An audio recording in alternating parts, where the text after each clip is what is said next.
அனைவருக்கும் வணக்கம். மீண்டும் ஒரு அற்புதமான வீடியோவில் சந்திக்கிறதுல மகிழ்ச்சி. நம்ம ஈர்ப்பு விதியை பற்றி நிறைய விஷயங்கள் பேசியிருக்கோம். அதில் மிக முக்கியமானது என்ன அப்படின்னா, நாம் எதை பார்க்கிறோமோ, எதை எண்ணுகிறோமோ, எதை சிந்திக்கிறோமோ அதையே நாம் ஈர்க்கிறோம் அப்படிங்கிற விஷயத்தை நம்ம பார்த்துருக்கோம். இருந்தாலும் நிறைய பேத்துக்கு ஒரு சந்தேகம் என்ன அப்படின்னா, நான் நல்ல விஷயத்தை தான் பார்க்குறேன், நல்ல விஷயத்தை தான் சிந்தனை செய்கிறேன், இருந்தாலும் என்னோடய வாழ்க்கையில் எந்த நல்லதுமே நடக்க மாட்டேங்குது அப்படின்னு ஒரு கேள்வி இருக்குது.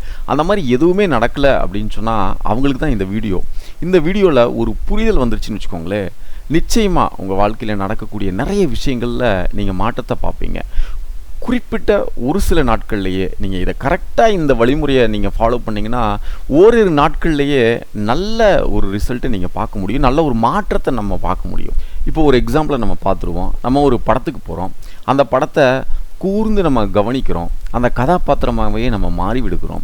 அடுத்த ஓரிரு நாட்களுக்கு அந்த ஹீரோ என்னவெல்லாம் பேச ட்ரை பண்ணார், என்னவெல்லாம் வசனம் பேசினார், எப்படி அவரோட ஆக்டிவிட்டி இருந்துச்சு, நடை உடை பாவனையெல்லாம் எப்படி இருந்துச்சு, அதே போல் நம் மனம் உருவாக்கி விடுகிறது. ஒரு 2 நாள் பார்த்திங்கன்னா நம்மளும் அதே போல் இருப்போம், அதே மாதிரி வசனம் பேசிட்டு அதே மாதிரி ஒரு கெத்தாக நடந்துக்கிட்டு.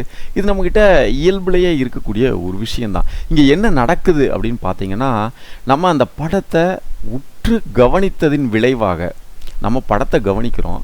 எதை கவனிக்கிறோமோ இந்த மனம் அப்படியே அதை உருவாக்கி விடுகிறது. எதை மனம் உருவாக்குகிறதோ இந்த பிரபஞ்சம் ரியாலிட்டியில் அப்படியே உருவாக்கி நம்மக்கிட்ட தருகிறது அப்படிங்கிறத இதை நம்ம புரிஞ்சுக்கணும்.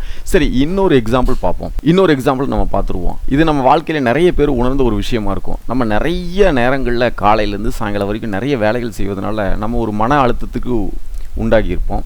என்னைக்காவது ஒரு நாள் ஒரு வீக்கெண்டில் ஒரு ஹில் ஸ்டேஷனோ இல்லை இயற்கை சூழல் நிறைந்த இடங்களுக்கு நம்ம டூர் போயிட்டு வரலாம் அப்படின்னு நம்ம முயற்சி செய்து டூர் போயிட்டு வந்திருப்போம். போயிட்டு வந்ததுக்கப்புறம் நம்மக்கிட்ட ஒரு அமைதி இருக்கிறத நம்ம பார்ப்போம். செய்யும் வேலைகளில் ஒரு அபரிமிதமான திறமை வெளிப்படுவதை பார்ப்போம்.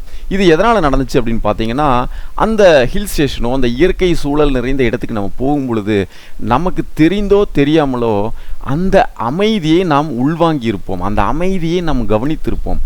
அதன் விளைவாக நம் மனம் அமைதியை உருவாக்குகிறது, அது ரியாலிட்டிலையும் உருவாக்குகிறது. இன்னொரு எக்ஸாம்பிள் என்ன அப்படின்னா, நம்ம நிறைய பேர் இன்றைக்கி நியூஸ் சேனலில் வாக்குவாதமெல்லாம் நிறைய நடைபெறும். சாயங்கால நேரத்தில் நைட்டு வரைக்குமே இதே நடக்கும்.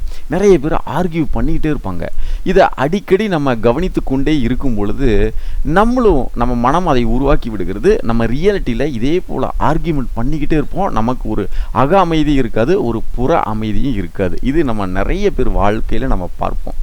ரொம்ப சிம்பிளாக இதனோட அடிப்படை என்ன அப்படின்னா, நாம் எதை கவனிக்கிறோமோ அதை நம் மனம் உருவாக்கி விடுகிறது. எதை நம் மனம் உருவாக்குகிறதோ இந்த பிரபஞ்சம், இந்த இயற்கை அதை நமக்கு ரியாலிட்டியில் உருவாக்கி கொடுக்கறது. சரி, இதை வச்சு நம்ம என்ன சார் பண்ணுறது அப்படின்னா, சிம்பிளாக நீங்கள் காலையிலிருந்து நைட்டு வரைக்கும் எதை எப்படி கவனிக்கிறீர்கள் அப்படிங்கிறத நீங்கள் அனலைஸ் பண்ணி பாருங்கள். அதுக்கு தகுந்தாற் போல் அதை மாற்றிக்கொள்ளலாம். இப்போ வெளியில் நம்ம வறுமையை கவனித்தோம் என்றால் நம்மக்கிட்ட ஏழ்மை உருவாகும்.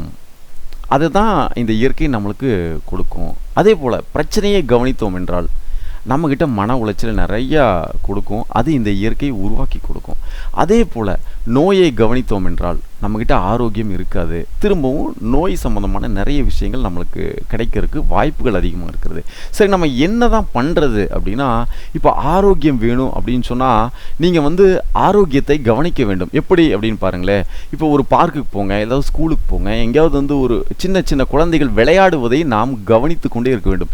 எவ்வளவு ஆக்டிவாக விளையாடுறாங்க, எவ்வளவு ஒரு துருதுருன்னு விளையாடி கொண்டு இருக்கிறார்கள். இதை நீங்கள் அப்சர்வ் பண்ண நம் மனம் இந்த ஆக்டிவ்னஸ், துருதுருப்பை, இந்த ஆரோக்கியத்தை உருவாக்கி விடுகிறது. இதுதான் நமக்கு ரியாலிட்டிலையும் உருவாகும். அதே போல் நமக்கு நிறைய பணம் வேணும் அப்படின்னு சொன்னால் நாம் எல்லா இடத்துலையும் வளமையும் செழிப்பையும் செல்வத்தையும் கவனிக்க வேண்டும். நிறைய செல்வந்தர்களை பார்க்க வேண்டும், அவர்கள் எப்படி செல்வந்தரானார்கள் அப்படிங்கிற அந்த விஷயத்தை கவனிக்க வேண்டும். இதை கவனிக்க நம் மனம் அதை உருவாக்கி விடுகிறது. ரியாலிட்டியில் அது சீக்கிரமாகவே நடக்கிறது. அதே போல் நமக்கு ஒரு அமைதி வேணும்னு வச்சுக்கோங்களேன். எல்லா இடத்துலையும் எங்கே சண்டை நடந்தாலும் சரி, அமைதியின்மை இருந்தாலும் சரி, நாம் அந்த இடத்தில் அமைதியை கவனித்து வர நம் மனதில் அமைதி உருவாகும், ரியாலிட்டியிலே அமைதி உருவாகும். எல்லா விஷயங்களையும் பாசிட்டிவாக நாம் கவனித்தோம் என்றால் நம்மக்கிட்ட பாசிட்டிவிட்டி உருவாகும். நம்முடைய ரியாலிட்டிலையும் பாசிட்டிவ்னஸ் நிறைய இருக்கிறத நம்ம பார்ப்போம். இந்த ஒரு சின்ன விஷயத்தை அடுத்த ஒரு நாள் 2 நாள் நீங்கள் எதெல்லாம் செய்தாலும் அதை எப்படி கவனிக்கிறீர்கள் அப்படிங்கிறது நீங்கள் பாருங்கள்.